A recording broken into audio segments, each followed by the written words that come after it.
2,300 years ago, a man in Rome wrote a private note to himself in the dead of night. He wrote, "Everything that happens, happens justly." He did not mean the world was fair. He meant something far more dangerous, far more freeing, that every action you take is already writing the next chapter of your life, whether you're watching or not. The ancient world had a name for this invisible ledger. The East called it karma. The Stoics called it the logos, the law of cause and effect that governs the universe with the precision of a machine and the patience of a god. Today, you're going to learn 12 laws. Laws that have quietly run your life since the day you were born. Your relationships, your failures, your quiet victories, your unexplained suffering. And once you see them, you cannot unsee them. By the end of this video, you will understand why the life you have right now is not an accident. It is a receipt. Welcome back to Wisdom of the Stoics, the place where ancient philosophy meets modern life. If you're new here, this channel exists for one reason: to take the hard-won wisdom of men like Marcus Aurelius, Epictetus, and Seneca and hand it to you as a weapon against the chaos of the modern world. Before we begin, do something small for me. Hit subscribe and tap that bell. Not because I need the number, but because everything you're about to hear will mean nothing if you forget it by tomorrow. Subscribing is how you make sure this way of thinking becomes part of your life, not just 20 minutes of your afternoon. Now, let's talk about karma and why the Stoics understood it better than almost anyone in history. Marcus Aurelius, the emperor who ruled the known world, spent his nights writing reminders to himself that no one else was ever meant to read. In one of them, he wrote that the universe is a single living thing, with a single substance and a single soul, and everything that happens within it is connected, like the threads of a spider's web. Touch one thread and the whole web trembles. This is the first and greatest law of karma. What you put out into the world does not vanish. It returns, not always instantly, not always in the shape you expect, but it returns. Let me tell you about a woman named Elena. Elena was 34 years old, and for the better part of a decade, she had built her career by being the sharpest person in the room and making sure everyone knew it. She interrupted junior colleagues in meetings. She took credit for ideas that weren't hers. She told herself this was simply confidence, simply playing the game, and for years it worked. She got promoted. She got the corner office. She got the salary that made her parents proud. But something strange kept happening. Elena could not keep a team. People left her department at twice the rate of any other. Friends stopped returning her calls as quickly. Her marriage, which had once been warm, had become a transaction of logistics. Who picks up the kids? Who pays which bill? Elena did not connect these threads. She thought she was simply unlucky with people. People are difficult, she would say. People are sensitive. She never once asked the question that would have unraveled everything. What have I been sowing? The Stoics would tell Elena this, gently, but without flinching. The world is not persecuting you. The world is echoing you. Seneca wrote to his friend Lucilius that the wrongdoer often carries their punishment inside the very act of the wrongdoing itself, before any external consequence ever arrives. The resentment Elena stockpiled in the people around her didn't need a dramatic reckoning. It simply, quietly, withdrew itself from her life. Conversation by conversation, relationship by relationship, until she was standing in a beautiful office, utterly alone, wondering why success felt like winter. This is the great law, not punishment from some cosmic judge with a ledger book. Cause and effect, playing out at the speed of human relationships. What you plant in people, you eventually harvest from them. Ask yourself right now, honestly, and I want you to actually sit with this, not just nod along. What have you been sowing in the people closest to you this year? Tell me in the comments. I read everyone. Section 2. The Law of Creation. What you focus on, you become. The second law says that life requires participation. Karma is not something that happens to you. It is something you are constantly creating, whether you intend to or not. Epictetus, who began his life in chains as a slave, taught his students something radical for his era. Your circumstances do not shape your character. Your responses do. He said that we are disturbed not by what happens to us, but by our judgment about what happens to us. And judgment is a choice, repeated daily, until it becomes a personality and eventually a fate. Consider James, a man in his late 20s who spent every evening scrolling through the achievements of people he'd gone to school with. He didn't do this once. He did it every night, cultivating, without realizing it, a private orchard of comparison and resentment. He was, by every external measure, doing fine. Steady job, healthy body, a few good friends. But his internal world had become a courtroom where he was perpetually on trial for not being enough. Here is what James didn't understand. He was creating his suffering in real time, brick by brick, scroll by scroll. Not through some external karmic debt from a past life, but through the simple, mechanical Stoic truth that whatever you give your attention to, you strengthen. Attention is fertilizer. James was watering weeds and wondering why no flowers grew. Aurelius wrote something so simple it's almost embarrassing how often we forget it. Your life is what your thoughts make it. Not your job, not your bank account, your thoughts, repeated into habits, repeated into identity. The law of creation demands an uncomfortable kind of ownership. It says, stop asking what karma is doing to you and start asking what you are actively building with the raw material of your attention, your words and your choices, hour by hour. If this is landing for you, if you're starting to see a pattern in your own life, do me a favor and drop a like on this video. It genuinely helps this channel reach more people who need to hear it. And it costs you nothing. Section 3. The law of humility. You must accept something before you can change it. The third law of karma states that you cannot grow from a position you refuse to acknowledge. Denial is not protection. Denial is stagnation wearing a disguise. The Stoics called this the beginning of philosophy itself. Epictetus taught that the path to wisdom begins the moment a person realizes their own weakness and inability regarding necessary things. In other words, humility is not weakness.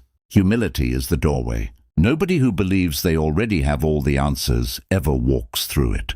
Think of Marco, a proud man, the kind who had built a small business from nothing and wore that struggle like armor. When his company began to fail, not from bad luck, but from his own refusal to adapt to a changing market, he blamed everyone.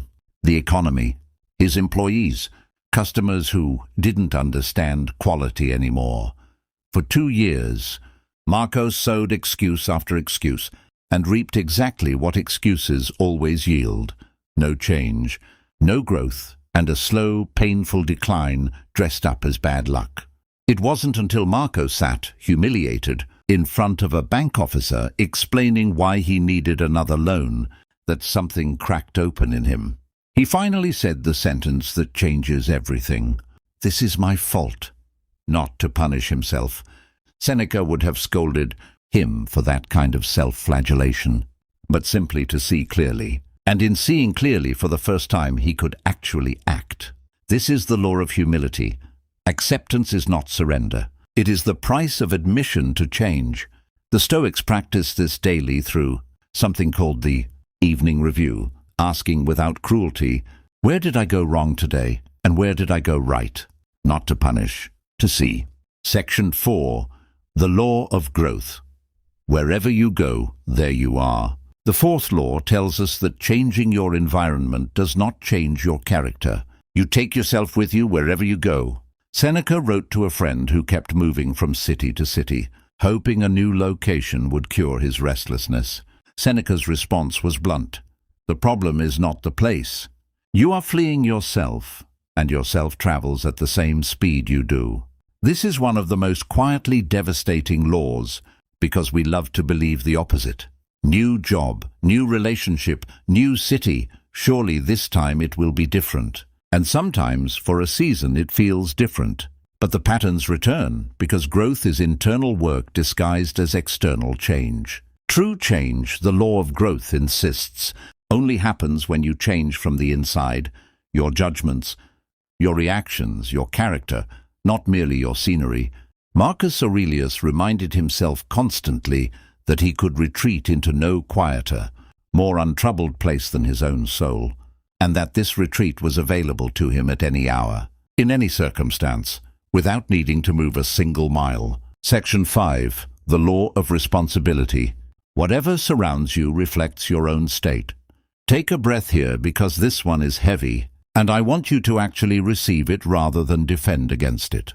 The fifth law says, whatever surrounds you gives evidence of your own state, not in a cruel blame-the-victim sense, but in the sense that we are co-authors of our circumstances more often than our egos want to admit. The dichotomy of control, Epictetus's most famous teaching, draws a hard line between what is up to us and what is not. Your body, your reputation in the eyes of others, your external outcomes, not fully up to you, but your judgments, your desires, your aversions, your responses, entirely up to you. Responsibility in the Stoic sense is not about controlling everything. It's about owning fully the narrow, sacred territory that actually belongs to you, your own mind. Most suffering happens exactly here, at this boundary, when we try to control what isn't ours and neglect what is. We rage at traffic we cannot control and abandon the discipline over our own reactions, which we absolutely can control. The law of responsibility asks a piercing question. Of everything currently making you miserable, how much of it is actually yours to answer for, and how much have you simply been avoiding? If you've made it this far, you're clearly someone who takes this seriously. So let me ask you directly, subscribe if you haven't yet. This channel is building something rare, a community of people trying to think more clearly than the world around them. I'd like you to be part of it. Section 6. The Law of Connection. Everything is linked. The sixth law teaches that the past, present, and future are threaded together, that nothing you do exists in isolation. The Stoics believed deeply in cosmic sympathy, the idea that the universe operates as a single organism, its parts bound together by an unbroken chain of cause and effect, stretching back to the beginning of time and forward to its end. Marcus Aurelius often reminded himself that he was not separate from the whole, but a part of it, like a limb is part of a body, and that to act against the good of the whole, in selfishness or cruelty, was to act against one's own nature. This is why an act of kindness today can echo, unrecognized, for years. A teacher's small encouragement to a struggling student, a stranger's patience with someone having their worst day. These threads don't announce themselves, but the law of connection insists they exist, whether we can trace them or not. Section 7. The Law of Focus. You cannot think of two things at once. The seventh law is simple in words and brutal in practice. You cannot fully hold two competing thoughts in your mind at the same time. Where your focus goes, your reality follows, because focus is the resource everything else is built from. This is the ancient root of premeditatio malorum, the practice of deliberately, briefly rehearsing difficulty, so that when hardship arrives, it does not ambush an untrained mind. But the Stoics were equally clear about the danger of misusing focus, dwelling obsessively on grievance, on the wealth of others, on old wounds that should have closed years ago. A person cannot simultaneously build a disciplined, tranquil life while also feeding hour after hour of attention to envy, resentment, and comparison. You get to choose which one gets the fuel. Most people, without noticing, choose the second one every single day by default. Section 8. The Law of Giving and Hospitality. What you believe, you demonstrate. The eighth law teaches a simple but demanding truth. If you truly believe in a principle, your daily actions must prove it. Words alone are never enough. Anyone can speak about kindness, discipline, honesty, or courage, but only consistent. Behavior reveals whether those values genuinely exist within a person's character. If your life does not reflect what you claim to believe, then your beliefs are nothing more than decoration, pleasant ideas, displayed for others rather than convictions that shape who you are. Epictetus expressed this lesson with remarkable clarity. He insisted that philosophy was never meant to remain inside books, classrooms, or inspiring conversations. It was meant to become a way of living. According to him, wisdom is a craft practiced through everyday choices. Every conversation, every setback, every difficult moment becomes an opportunity to prove what you truly believe. Without action, even the most beautiful philosophy is simply empty language. He often reminded his students that a person who constantly speaks about patience but loses their temper at the first inconvenience does not possess patience. They merely possess the vocabulary of patience. In the same way, someone who talks endlessly about compassion but refuses to help others when it becomes uncomfortable has not developed compassion at all. Real character is revealed precisely when life becomes difficult, not when everything is easy. This principle applies to every area of life. If you claim to value honesty, then speak the truth even when a lie would be easier. If you value generosity, give your time, attention, and kindness even when you receive nothing in return. If you believe in forgiveness, practice it when resentment feels more satisfying. Anyone can demonstrate virtue under perfect conditions. The true test comes when circumstances tempt you to abandon your principles. The Stoics understood that inconvenience is not an obstacle to virtue. It is the very place where virtue is forged. Courage exists only when fear is present. Patience exists only when something tests it. Compassion matters most when someone has disappointed you. Every challenge life places before you becomes an opportunity to transform belief into action. So ask yourself an honest question. Does your daily behavior reflect the values you proudly speak about? Or do your actions tell a different story? Because people rarely remember what you claim to believe. They remember how you treated them, how you responded under pressure, and whether your character remained steady when life became difficult. In the Stoic view, that is the true measure of philosophy, not what you know, but what you consistently demonstrate. Section 9. The Law of Here and Now. Old thoughts. Old patterns have no place in the present. The ninth law teaches a truth that is both simple and incredibly difficult to practice. Yesterday's burdens have no rightful place in today's life. Every resentment you continue to carry, every old disappointment you repeatedly replay, and every painful memory you refuse to release slowly steals the peace, energy, and opportunities available to you in the present moment. The past cannot be changed, yet many people continue living as though constantly revisiting. It will somehow produce a different ending. Marcus Aurelius expressed this idea with remarkable clarity when he wrote, "Confine yourself to the present." Those few words contain one of the deepest lessons in Stoic philosophy. The past is beyond your control. The future has not yet arrived and never belongs entirely to you. Only this moment, this conversation, this decision, this breath is truly yours. Every minute spent reliving an old insult, an old mistake, a failed relationship, or a betrayal is a minute taken away from the only life you can actually influence. Many people believe that holding on to painful memories protects them from being hurt again. In reality, it often does the opposite. Old anger becomes today's impatience. Yesterday's betrayal becomes tomorrow's distrust. A past failure becomes the excuse for avoiding future opportunities. Without realizing it, people begin responding to the present through the lens of experiences that no longer exist. They stop seeing life as it is and start seeing it through the shadows of what once happened. The Stoics never suggested pretending the past did not happen. They believed every experience contained a lesson worth keeping. But they also understood that wisdom and emotional attachment are two very different things. Learn from your mistakes, but do not become imprisoned by them. Remember the lesson, not the suffering. Let the experience sharpen your judgment without hardening your heart. Imagine carrying a heavy backpack every single day, even after arriving at your destination. Eventually, The weight begins to feel normal simply because you have carried it for so long. Emotional baggage works the same way. The longer you hold on to old resentment, regret, or guilt, the more natural it seems until you forget what it feels like to move through life freely. The law of here and now asks you to put that burden down, not because the past was insignificant, but because your future deserves more than endless loyalty to old pain. Every sunrise offers a new opportunity to think differently, respond differently, and become someone stronger than yesterday's version of yourself. True Stoic wisdom is not found in denying the past. It is found in refusing to let the past dictate the present.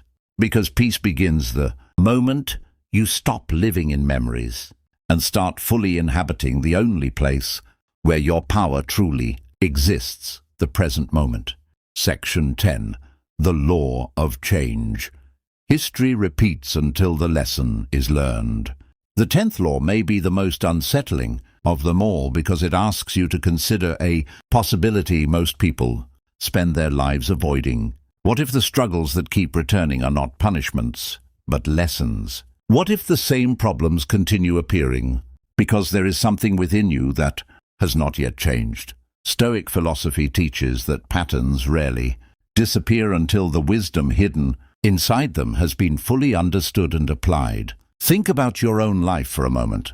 Perhaps it is the same argument repeated in different relationships, only with different names and different faces. Perhaps it is the same financial mistake, dressed in a new opportunity that seems different but ends the same way. Maybe it is another friendship that ends for familiar reasons, or another goal abandoned because of the same fear that has followed you for years. On the surface, these situations appear unrelated, but beneath them often lies a single lesson patiently waiting to be learned. The Stoics believed the universe operated according to reason rather than chaos. They understood that while chance certainly exists, many recurring difficulties are sustained by our own habits, decisions, and ways of thinking. If a painful pattern continues returning, it is worth asking whether life is trying to reveal something you have been unwilling to confront. The lesson does not return because the universe enjoys your suffering. It returns because your character has not yet grown beyond creating the same outcome. Seneca often encouraged people to examine their failures with the same honesty they used to celebrate their successes. Success can make us comfortable, but failure forces us to pay attention. Every mistake contains information. Every disappointment carries instruction. The greatest tragedy is not failing once, it is repeating the same failure because pride, fear, or denial prevented us from learning from it. Real change begins with radical self-awareness. Instead of asking, "Why does this always happen to me?" the Stoic asks, "What part of me keeps creating this result?" That single question shifts your focus away from blame and toward responsibility. Responsibility is not about condemning yourself. It is about recognizing that if your choices helped create the pattern, your choices also have the power to end it. The remarkable thing is that once the lesson is truly learned, not merely understood intellectually but lived through consistent action, the pattern often disappears. Not because life suddenly becomes easier or the universe decides to reward you, but because you are no longer the same person who created the problem in the first place. Different thinking produces different choices, and different choices inevitably produce different outcomes. That is the true law of change. Life repeats its lessons with extraordinary patience until you are finally ready to grow. The moment your character evolves, the cycle loses its purpose. History stops repeating itself because you have become someone capable of writing a different future. Section 11. The Law of Significance and Inspiration. You receive what you give. The 11th law teaches a powerful truth that modern society often forgets. No sincere act of goodness is ever truly insignificant. Every effort you make, every kind word you offer, every moment of honesty, patience, or generosity creates an effect that extends far beyond what you can immediately see. The world encourages us to believe that only spectacular achievements deserve recognition, But Stoic philosophy reminds us that the greatest influence is often created through ordinary actions repeated consistently over time. The Stoics rejected the belief that value depends on attention. They understood that an action does not become meaningful because millions of people witness it. It becomes meaningful because it is rooted in virtue. Marcus Aurelius governed one of the greatest empires in history, yet he repeatedly reminded himself that a quiet act of kindness, performed without expecting praise, possessed greater worth than a public act motivated by vanity. True significance is measured by integrity, not applause. This idea transforms the way we see everyday life. The parent who wakes before sunrise to care for their children, the teacher who patiently encourages struggling students, the worker who performs every task with honesty, despite receiving little recognition, the friend who quietly listens when everyone else walks away.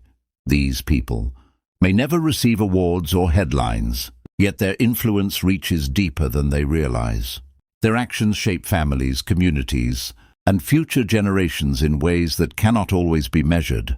Modern culture often tells us to chase visibility, followers, and external validation. It teaches that if nobody notices your effort has little value. Stoicism offers the opposite perspective. The value of your character is never determined by the size of your audience. A single compassionate action can change someone's entire day. A few encouraging words can restore hope to a person who was ready to give up. You may never witness the full impact of your kindness, but that does not mean the impact failed to exist.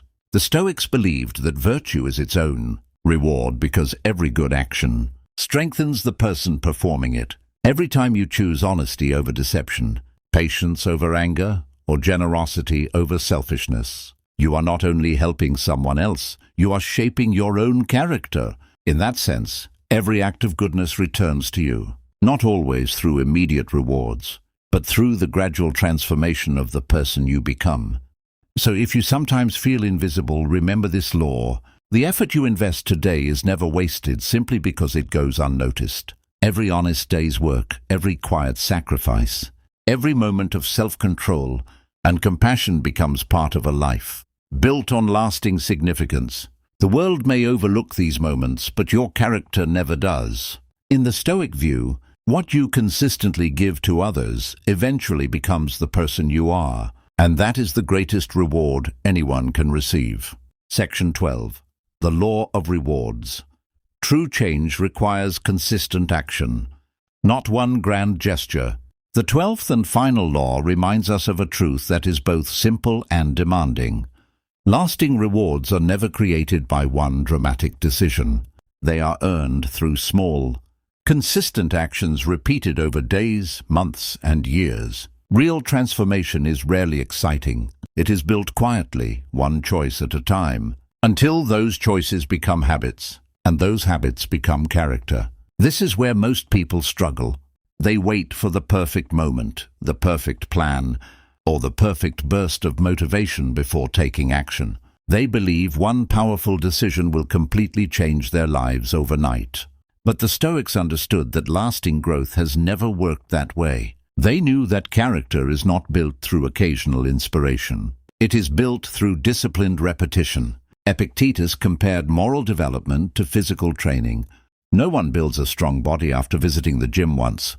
Likewise, no one becomes wise, courageous, patient, or self-disciplined because of a single good decision.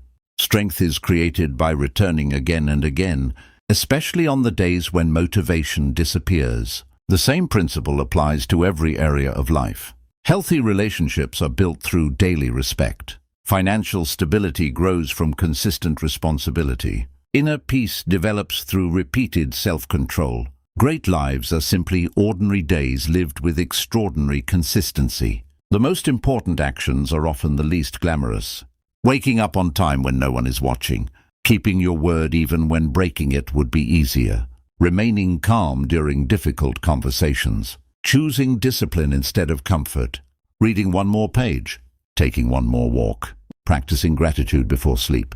These moments seem insignificant on their own, but together they shape the person you eventually become. This is why so many people watch an inspiring video, read a powerful book, or attend a motivational seminar, only to return to their old habits within a few days. Inspiration creates emotion, but emotion fades. Repetition creates identity, and identity lasts. The excitement you feel today is valuable only if it becomes tomorrow's action and next month's habit. Marcus Aurelius did not become one of history's greatest Stoics because he had extraordinary thoughts once in a while. He became extraordinary because he practiced ordinary virtues every single day. He chose patience repeatedly. He chose discipline repeatedly. He chose humility repeatedly. Over time, those repeated choices became inseparable from who he was. So, as you finish this journey, resist the temptation to change everything at once. Instead, choose one principle from this video and practice it every day until it becomes effortless. Then choose another and another. That is how lasting transformation happens. Not through one grand gesture, but through hundreds of quiet decisions that nobody applauds. The Stoics believed that your future is not determined by what inspires you today, but by what you repeatedly do after the inspiration fades. Because true rewards belong to those who remain faithful to the process long after the excitement has disappeared. That is the quiet power of discipline, and it is the foundation of a life that continues to improve year after year. Let's go back to that candle flame from the beginning of this video. A flame doesn't announce its heat before you touch it. It simply is what it is, consistently, honestly, according to its nature. And when you place your hand near it, you receive exactly what fire always gives. No more, no less. This is what Marcus Aurelius understood in the quiet of his tent, writing to no one but himself. In the final years of an empire he didn't fully know was crumbling. The world is not cruel, and it is not kind. It is consistent. It returns what you give it, with the patience of something far older than your impatience. You now know the 12 laws, not as mysticism, not as superstition, but as the same cause and effect logic Marcus, Epictetus, and Seneca lived by 2,000 years before the word karma ever entered a Western conversation. The question now is not whether these laws are real. You've felt them your entire life, whether you named them or not. The question is what you choose to sow, starting today, knowing with total clarity exactly what kind of harvest you're building. If this video changed even one thing in how you see your own life, tell me about it in the comments below. I read them, and they matter to me more than you know. Share this with someone who needs to hear it today.